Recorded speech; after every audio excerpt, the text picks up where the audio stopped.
I don't know, when we get to our age, you don't wrestle with it anymore. You just see the value in it. Like my husband would be retired now if it wasn't for what we felt the Lord laid on us to do. But we don't regret that because it's not about us. And it's not about, Eric always had a statement that he made, and he was, Maria, God's not looking at what we gave. He's looking at what we've got left over. I believe it was in 2001, we had outgrown the Impact Center. So Eric and I had come up with a number. That would be our offering towards the new building.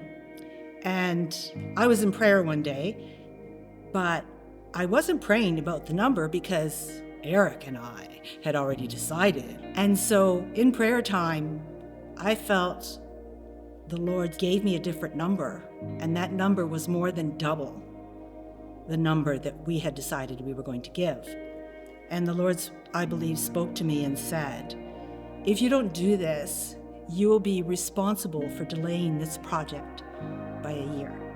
So I did go to Eric and tell him what I sensed, what I felt the Lord was saying. And he just immediately looked at me and went, yeah, okay. I think both of us came to the conclusion at that point in time that God had said to us, okay, I've abundantly blessed you. Now will you obey me with it? Was I overwhelmed with the thought of what they were building? Yes, somewhat.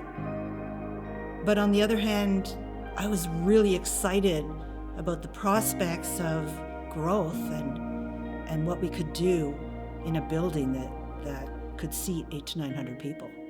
I mean, we've had conferences with 800 women. We've had salvations and water baptisms and, even the Christmas musical that we can house in that building, and just so much kingdom work being done that there's no replacing that. And even with Eric having to work longer than what we had planned for or hoped for, we wouldn't change it.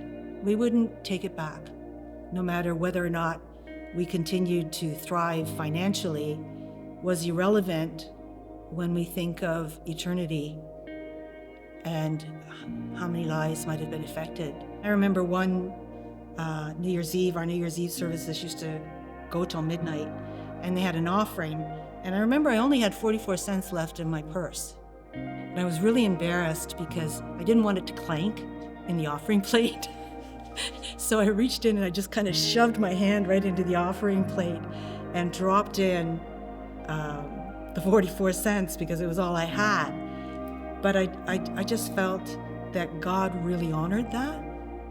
We've always tried to do whatever we could do, whether it was significant or 44 cents, like insignificant. It was a day-to-day thing. It wasn't a one-time thing. It was a way of life. What is our piece of it? Because we can't do it all. Everybody has to contribute. Everybody needs to be a part of it and needs to bring a piece to it. But we would always pray about, okay, God, what is our piece? What do you want from us? When you look towards eternity, it's the least we can do in response to what God has done for us. It's just so exciting because we're taking ground for the kingdom of God. We're not letting the enemy dictate to us what we will and will not accomplish. We're allowing ourselves to hear the vision, catch the vision, and move towards it, whatever our piece might be, big or small.